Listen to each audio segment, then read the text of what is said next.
ঢুকলে আমাকে ঘাড়ে কামড় দিবে। আমার কথা হচ্ছে ওনাকে আমি তালাক দিছি কিনা। কেউ যদি কোনো ধরনের বাজে কথা বলে আমি তার বিরুদ্ধে অ্যাকশন নিব। বাংলাদেশ জাতীয় দলের সাবেক ক্রিকেটার নাসির হোসেনের সঙ্গে বিয়ে নিয়ে আবারও আদালতে জেরার মুখে পড়েছেন তার স্ত্রী তামিমা সুলতানা তাম্মি।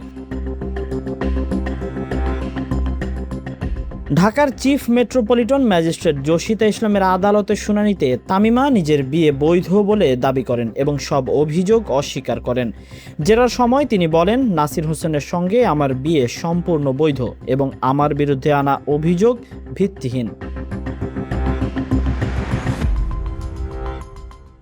মামলার অভিযোগ অনুযায়ী তামিমা তার প্রথম স্বামীর সঙ্গে বৈবাহিক সম্পর্ক শেষ না করেই নাসিরকে বিয়ে করেছেন।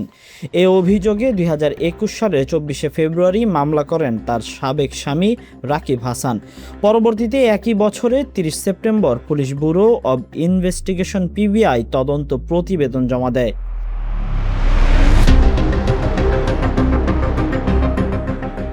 2022 সালের 7 ফেব্রুয়ারি আদালত নাসির হোসেন ও তামিমা সুলতানার বিরুদ্ধে অভিযোগ গঠন করে। অভিযোগে বলা হয় 2021 সালের 14 ফেব্রুয়ারি রাজধানীর উত্তরায় তাদের বিয়ের আনুষ্ঠানিকতা সম্পন্ন হয়। আইন অনুযায়ী অভিযোগ প্রমাণিত হলে নাসির হোসেন ও তামিমা সুলতানার 5 থেকে 7 বছর পর্যন্ত কারাদণ্ড হতে পারে।